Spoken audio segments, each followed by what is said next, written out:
هر زمانی خاطرم آید عهد جوونی،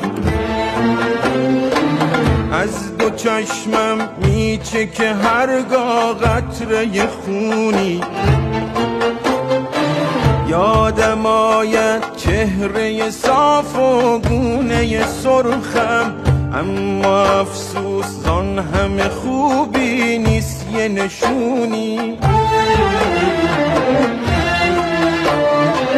کون شات عهد شباب تا بنوشم باده ناب، اما افسوس آرزوهام گشته اکنون نقش برام. بر سرم از جور زمانه مونده بر جاموی سپید، برده بر لوح دلم عقده های یأس و امید.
ای دری من به یادت میکشم هردم از ته دل آهی امین.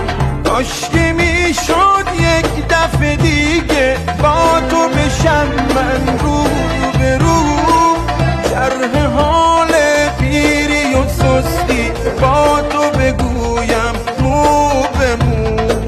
بار لاها گرفته ای از من چرا، در جوونی هر آنچه بنمودی عطا. گر گرفتی نشاط و شور و حال من، ناگزیرم سپاس تو آرم به جا. غیر مهنت نشد نصیبم این 2 روز زندگی، پیش یزدان خود کشیدم خجلت و شرمندگی.